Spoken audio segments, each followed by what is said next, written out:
नमस्कार, सुप्रभात। मैं सुधा सक्सेना। हम सब दैनिक जीवन में और अपने जीवन में अनेक कार्यों को करते हैं। उन कार्यों के पीछे अनेक कारण होते हैं, तब हम वो कार्य करने का निर्णय लेते हैं। अक्सर होता है कि उन कार्यों के पीछे हमने क्या सोचा और क्या क्या कारण थे, इस पर हम ध्यान नहीं दे पाते हैं। किंतु यदि हम ध्यान देंगे तो हम पाएंगे कि एक क्रिया के पीछे अनेक कारण होते हैं, अर्थात कारण और कार्य का परस्पर संबंध है। अब वो अदृश्य कारण ही रहस्यवाद कहलाते हैं। अक्सर हम उनको समझ नहीं पाते। आइए आज रहस्यवाद पर ही कुछ चर्चा करते हैं। जैसा कि आपने अक्सर कबीर इत्यादि के जो सूफी संत हैं, उनके उसमें ईश्वर और अनेक इस तरह की जो अदृश्य बातें हैं, अदृश्य तत्व हैं, उनके बारे में समझने की कोशिश करी है। तो आइए आप थोड़ा सा उसमें ही हम सब प्रयास करते हैं।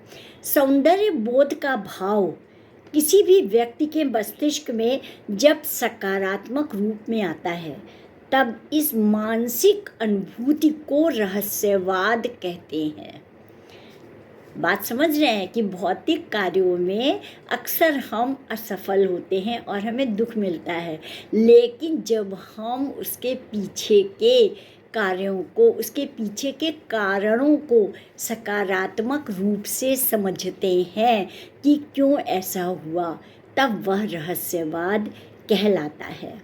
और जब वह मानवीय गरिमा के चरम स्तर पर पहुंचता है, तब हम उसे आध्यात्म कहते हैं, और वही हमारी आत्मा का गुण है। अध्यात्म का तात्पर्य है अध्ययन आत्मा का, अर्थात कि अपना अध्ययन। अपने अध्ययन से क्या तात्पर्य है कि हमारे मन में क्या क्या विचार आए और हमने क्यों इन कार्यों को किया।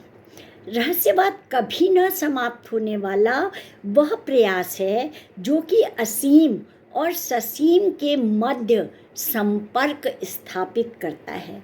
यह कभी न समाप्त होने वाला प्रयास की निरंतरता है, जो आत्मा और परमात्मा के बीच संबंध खोजने का अंतहीन प्रयास है।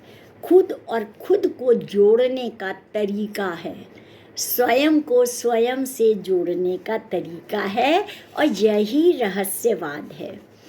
मनुष्य की ऐशाएँ यानी कि इच्छाएं जो हैं वो कभी भी समाप्त नहीं होती हैं और कभी भी संतुष्ट नहीं होती हैं। एक इच्छा की पूर्ति करते ही दूसरी इच्छा उत्पन्न हो जाती है, और वह कभी भी सीमित वस्तु से संतुष्ट हो भी नहीं सकती है। संस्कृत में एक श्लोक है जिसका कि आशय है कि मानव तृष्णाएं कभी भी सीमित से संतुष्ट नहीं हो सकती, और इतिहास इस तथ्य का गवाह भी है कि बड़े बड़े राजा महाराजा भी संतुष्ट होकर नहीं मरे। उन्हें कुछ ना कुछ इच्छा उनकी रह ही गई। अनंत आनंद की खोज में जब मनुष्य ने परमात्मा की तलाश शुरू की और जब वह आध्यात्म के संपर्क में आया, तब आध्यात्मिकता कभी भी ससीम के संपर्क में नहीं आती, वह हमेशा असीम रहती है। मतलब तात्पर्य यह है ससीम और असीम का कि हमारा स्वभाव जो है, अगर हम अपनी इच्छाओं को देखें तो हम दूसरे का सुख भी चाहते हैं, लेकिन हमारी भौतिक इच्छाएं जो हैं वो हमारी उस जो स्वभाव है हमारा, उसको ढक लेते हैं और हम अपने स्वार्थ में विवश हो जाते हैं। और वो चाहे परिस्थितिवश हो और चाहे किसी भी कारण से हो, लेकिन वो स्वाभाविक रूप से वह भी होता है कि भौतिकता में फंस करके हम अपने में सीमित हो जाते हैं। ये ससीम कहलाता है, जबकि आध्यात्मिकता कभी भी ससीम नहीं होती, क्योंकि इस सृष्टि का विकास और मानव का विकास, समाज का विकास सबके साथ सहयोग करने में ही है। प्रकृति सबको बराबर से देती है, सबके लिए बराबर से वह कार्य कराती है। ससीम और असीम का यह मिलन ही योग कहलाता है। असीम को पाने के लिए, अपनी असीमित क्षुधा की तृप्ति के लिए साधक जब रहस्यवादी शैली में उस अनंत की ओर प्रयत्न शुरू करता है, तब उसको योग कहा जाता है। अर्थात कि जब मनुष्य अपनी ओर जाता है तो वह देखता है कि दूसरे अगर सुखी होंगे तभी हम भी सुखी होंगे। हम चाहें कि हम अकेले सुखी हो जाएं तो कभी नहीं हो सकते हैं।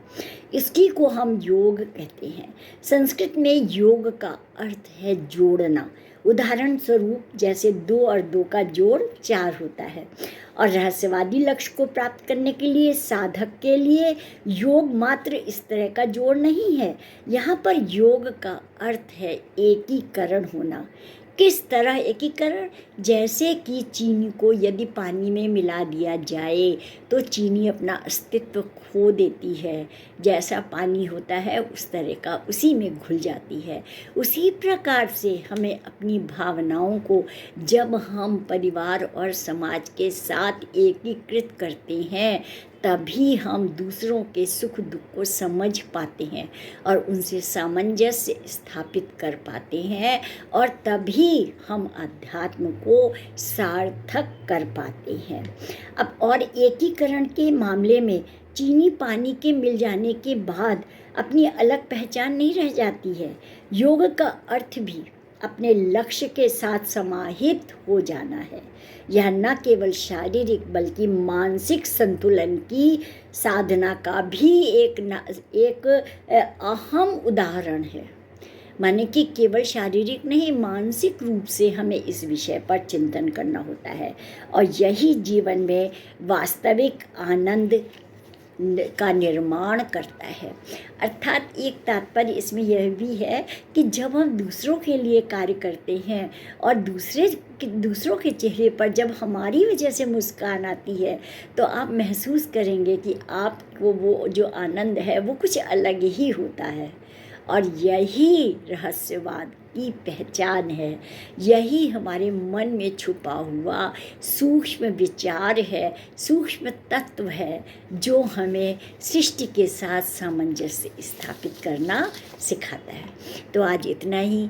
आप सब ने मेरे चैनल को लाइक और सब्सक्राइब किया है, उसके लिए आपका अतिशय धन्यवाद। नमस्कार।